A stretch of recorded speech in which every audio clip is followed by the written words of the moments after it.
Here today with Alan Miller, co-founder of the Together Association. Alan, we've seen several people now being banned from Britain. The latest is Dutch, outspoken commentator Ava, who's been on the show today. What's your thoughts about what kind of country we've become that we're banning people who just want to say their opinion in our nation?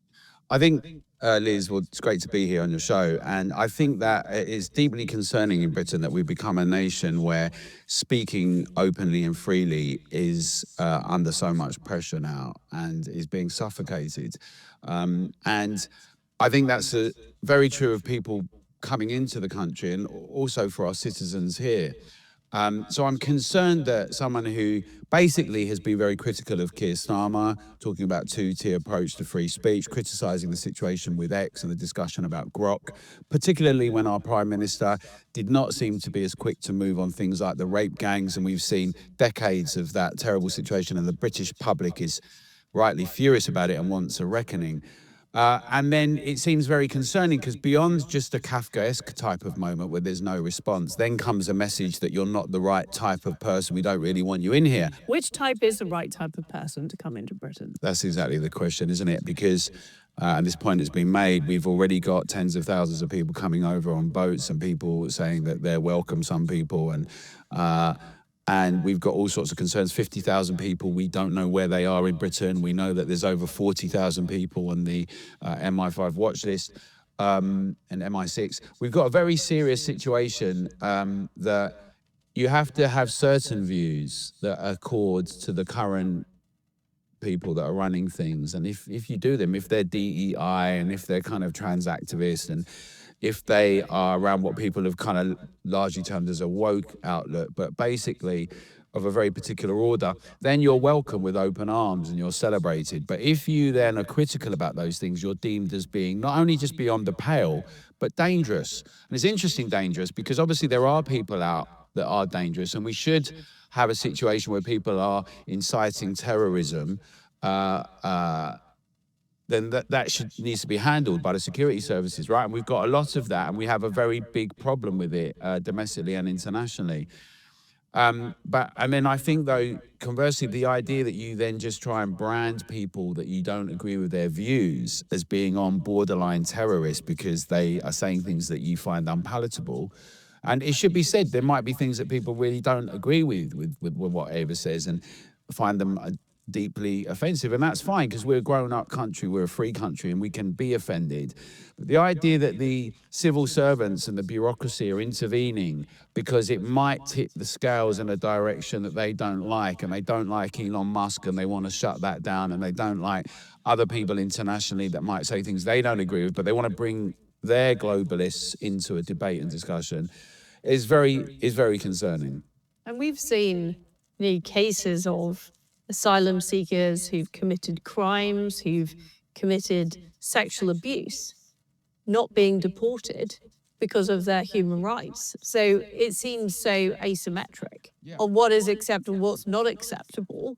And when we're talking about criminals, when we're talking about people who hold Islamist views, the bar seems to be a lot higher than for people who are on the right of politics. And if those people and their views are kind of swept under the carpet, they're suppressed, what ultimately happens, Alan? Where are we headed?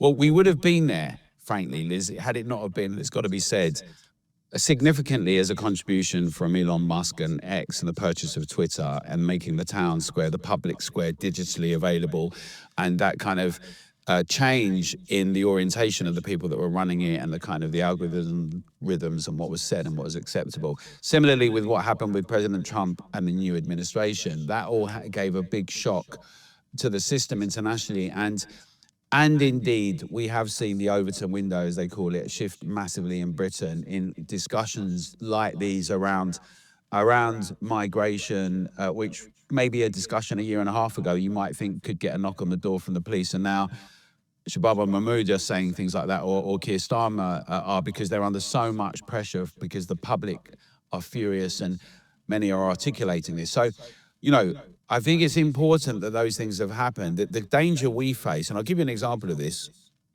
Yesterday, on Saturday, together we were supporting a protest against the Children Wellbeing School Bill, because within it there's a unique digital identifier for life prescribed for a child from birth. No one's discussed it. It's not been in any manifesto. Brave New World. Exactly. It's exactly like that. And in the same way that with the one login system, it's being pushed for 8 million directors. So even though we're told that mandatory digital ID has now gone away, these things are still playing out and are enforced through this infrastructure. So we go to this rally.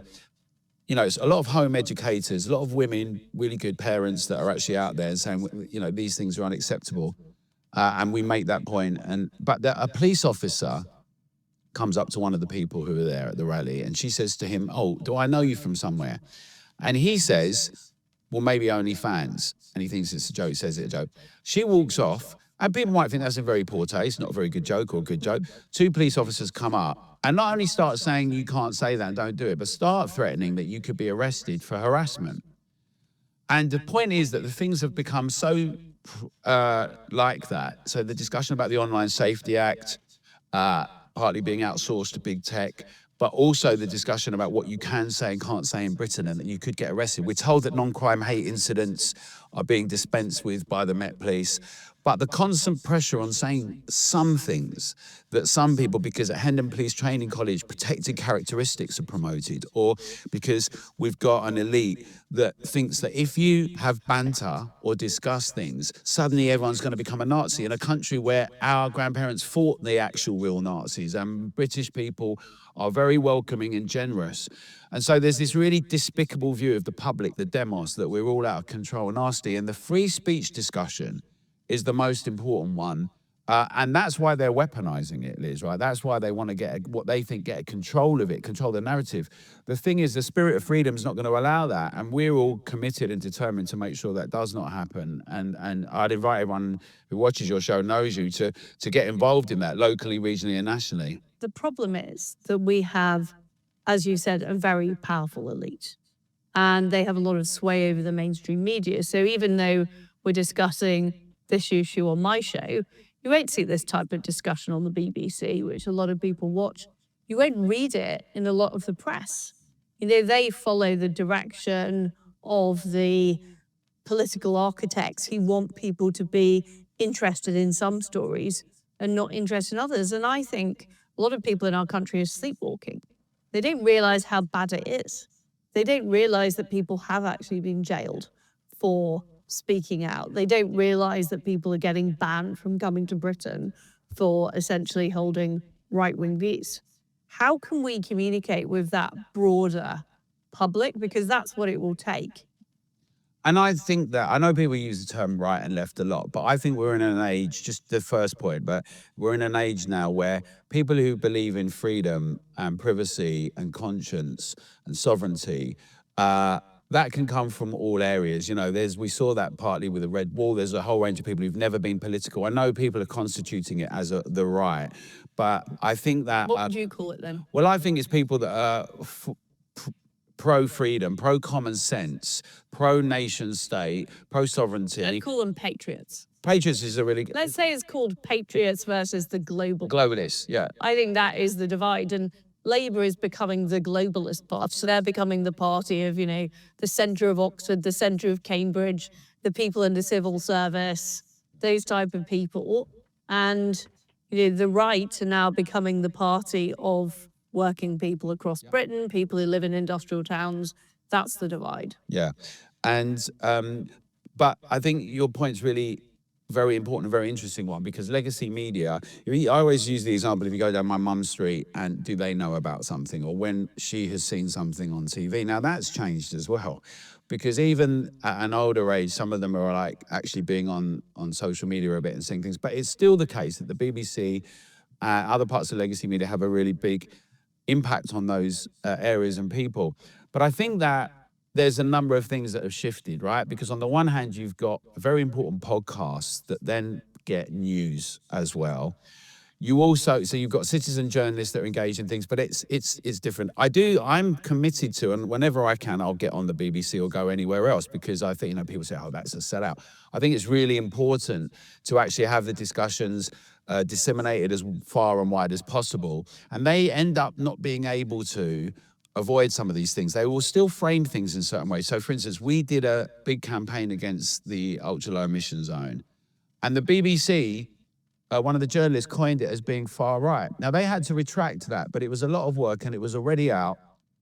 But we fought that and we retracted it. And the debate and the discussion about these things, they end up having to cover. And I think the question about how we get to the public's crucial. So at Together, our goal is to build a really robust public grassroots network of citizens that are determined to hold everyone accountable around key principles: freedom of speech, privacy, autonomy, bodily autonomy. We saw the last 5 years, many things happen that people are very concerned about. And so we've got local, regional, and national groups, ambassadors. We do things like flyers, knock on doors, have things in cafes. We do events, small, medium, and large. We lobby people locally, we councillors, but then MPs, and then nationally institutions, and we invite people to get involved in campaigning and marketing, to have a debate with people face to face in all areas of their work and life, and also to put pressure on those elected, but to stand as well. We say, become part of the change that we want to see happen. It's our country, and in the end, we've got an enormous challenge, which is, I think, 3 decades of globalism, and an elite that became detached from the public and not interested in our domestic needs. And we've got a task which is going to need to not just push back, but actually get that dealt with. And I think get that dealt with the civil service. We've seen that in policing and in education, in our institutions, in prisons, across the board. We've got major issues. And I think that needs to be done with a clarity, a vision of changing key leaders, but also through a manifesto, and bring in with a nation an understanding of what needs to get done and address it, and get back to what I would call common sense, both in the sense Thomas Paine meant, but in the way maybe my grandmother meant, but just back to a decency of what we need to do. We need a strong economy, we need growth, we need to protect borders, we need to make sure that families can flourish. This is supposed to be a Christian nation, right? The values and the foundational principles of those things should not be constantly dispensed with to present ourselves to everything else and all other. And a range of these issues that I think that the majority of the British public still believe in. The question is then, how does that all get done? Yeah, my point to you would be, you say this is common sense, but we have had a movement, you can call them neo-Marxists, you can call them postmodernists, who deliberately defy common sense. They say a man can become a woman. They say that if we get rid of fossil fuels, we'll be richer. They literally hang their hats on all these things that are the opposite of common sense.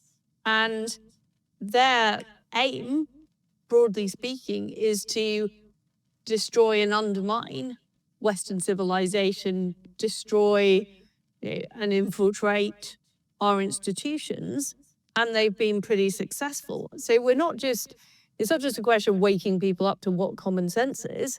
It's actually, how do we take on this very effective and powerful enemy?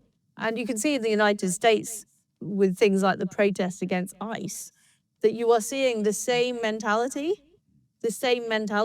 in those protesters, which is a destructionist mentality. And that's what we've got to take on. And I think that's quite a big challenge. And a lot of people who would agree with our views don't really understand the nature of the enemy. It's a very huge challenge. It's also one that I believe the British public is up for and ready for, and actually in many ways ahead of a lot of other people And let me give you a couple of examples. So at Together, we did a big campaign saying no to net zero.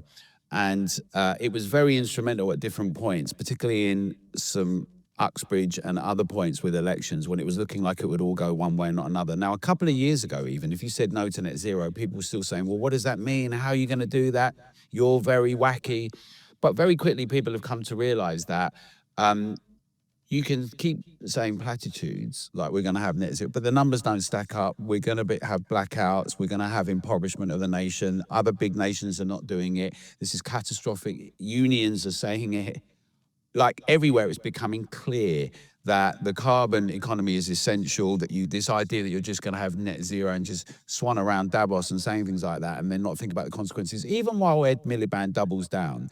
But the majority, the public, decent people, working people have recognized that. And I think that those kind of things are really instrumental wins, like we've done around the discussion around digital ID and making it clear that in Britain, the British public don't want that. That's not a British thing to do. You don't impose things. And frankly, there's no need for it. It's never been in the manifesto. And we think it should be scrapped. It's leaky, it's dangerous. There's all sorts of issues with it, but it's... The good news for you is that the British state is pretty incompetent. So I had lots of dealings with various types of branches of the bureaucracy who were trying to develop online IT systems. They all failed. This was when I was in charge of the Rural Payments Agency. And we discovered that the code that had been put in for the computer system was in Italian. We had to fly out engineers from Italy to Britain to fix the code. So don't overestimate the capabilities of the state in Britain to actually get things done. So I think we've got a few years. It's a great point. Stop this stuff. It's a great point, but it fills me with dread and horror, as well as being great we got a little gap. Because you think, well, this question of what gets done by the state, Britain, that was the leading world engineer and innovator in tunnel building, in bridges, across the board, globally, shipbuilding, everything, manufacture, can do, yes, executing. And now we've got this inability to deal with infrastructure. We've got real sluggish lack of growth. We've got, when you get on a phone to get something done, it's outsourced. You can never get an answer. You can't get anything dealt with.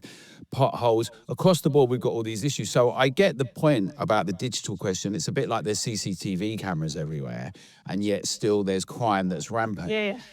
At the same time, one big problem is the people who really we need to be concerned about have not got that problem. So all those who are dealing with cyber terror and cyber infiltration internationally and globally, the people that are getting around it, that have got very dark intentions domestically, get around all those things. But it's the public that suffers as a consequence of it all. But it's one of the problems with one login, as it happens. It's very leaky. Whistleblowers have said that, this is not safe with data. But obviously, even if they create something that is really safe from the point of view data, and you can never really do that. It's not like analog where you have to come and get the filing cabinet. There are always people who are breaching things. But even if they do that, there's still the question of our own privacy and liberty. And I think that's the point to you. I agree with you absolutely in principle. I just know how incompetent the British state is and how likely the project is to fail and not work. In the meantime, of course, lots of people's data could end up getting leaked, which is what has happened recently. This is you mentioned 30 years that we've been suffering from this project, the dominance of technocratic experts. And it's not just Britain, it's also the United States, it's also continental Europe where we've seen that. What's your timeline for us getting out of this hideous hell that we're currently in? So I'm very excited about what's happening, Liz. But with any sense of disruption or change, there's always going to be challenges and there's always threats, like opportunities, a bit like a SWOT analysis on a business. But this is very real for everyone. Well, thank you so much, Alan, for coming on the show. It's been great to have you on. Thank you. And all power to your elbow.